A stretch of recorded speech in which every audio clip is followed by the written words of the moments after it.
Hello friends, welcome or welcome back to Get Ready with America.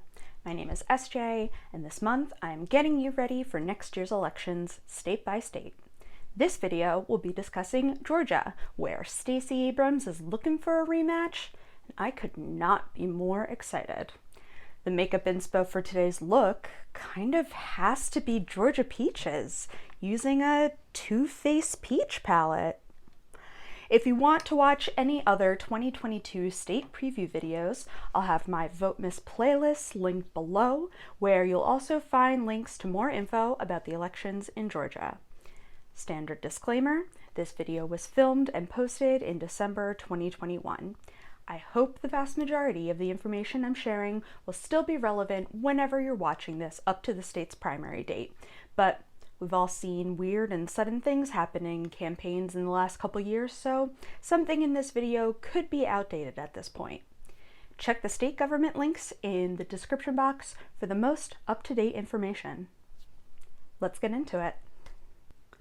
I usually start with federal level elections, but I've got to start with my girl Stacey Abrams going for the rematch for the governor's office. She's the only Democrat so far to formally announce their candidacy, and she's already got lots of support from the institutional and progressive ends of the party. Normally, all four options on the primary ballot, but in this case, no. Don't make her waste money. Republican Governor Brian Kemp is running for a second term, and he may face an uphill battle to even win the nomination. Vernon Jones is a former Democratic state senator who switched parties in 2020 to endorse Trump, and this has helped him poll well. Also running is former U.S. Senator David Perdue, most recently known for losing to Jon Ossoff. But he's also been CEO of at least two major companies you have heard of, so I put him in the running because he has money. Also, Trump's endorsement.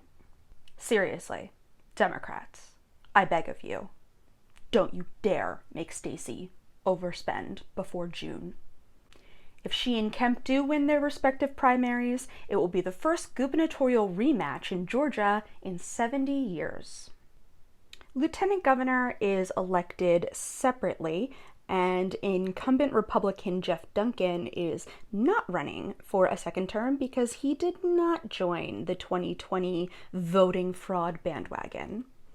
This is likely to be a pretty stacked primary on both sides.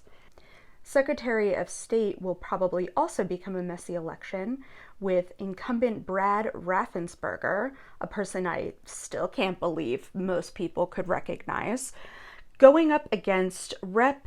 Jody Hice, who was endorsed by Trump, so is absolutely going to center 2020 in his campaign.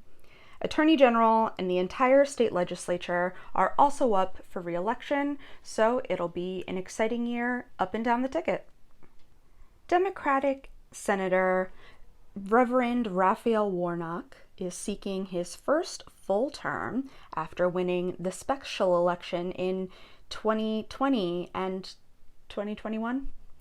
Right now, the top candidate for Republicans is Herschel Walker, former football player and member of the 1992 U.S. Olympic bobsled team.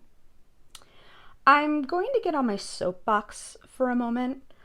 Walker is very much tied to Trump, and it seems like they've known each other for a very long time, so this isn't a new partnership to build branding for Walker. He very much shares Trump's views, and therefore, obviously, I don't want him to win.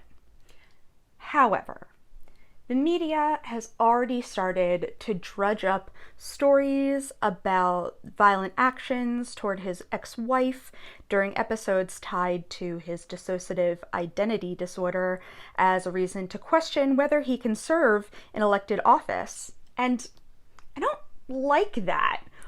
I hope it's called out every time it happens if it continues. It perpetuates the stigma surrounding mental illness, especially one as fraught and misunderstood as DID. It's also not something he's hid. And it just feels really gross to use it against him when it's not fully appropriate. Right, I still have to talk about house seats. The redistricting committee in Georgia did this cool thing where they combined the Democratic areas of 2 sitting Democratic congresswomen and created a brand new seat with a pretty high Republican lean. Very cool stuff. Editing SJ here, realizing that part I did not explain very well at all. What we're looking at is districts 6 and 7, now currently represented by 2 Democrats, and what they did was combine elements of those districts to make one district Democrat leaning and one district now Republican leaning, essentially taking a seat away from the Democrats and giving another one to the Republicans. Georgia's primary is on May 24th, and the deadline to register to vote is April 25th. Those convicted of a felony can re-register when they've completed any term of their sentence and paid all fines, though other monetary obligations do not apply, so slightly better than Florida. There will be an early voting period starting May 2nd, and anyone can apply for a mail-in ballot, which I'm shocked that's still around. Just don't take water to voters standing in line. And don't forget an ID, because you'll need to show it. And that's the look.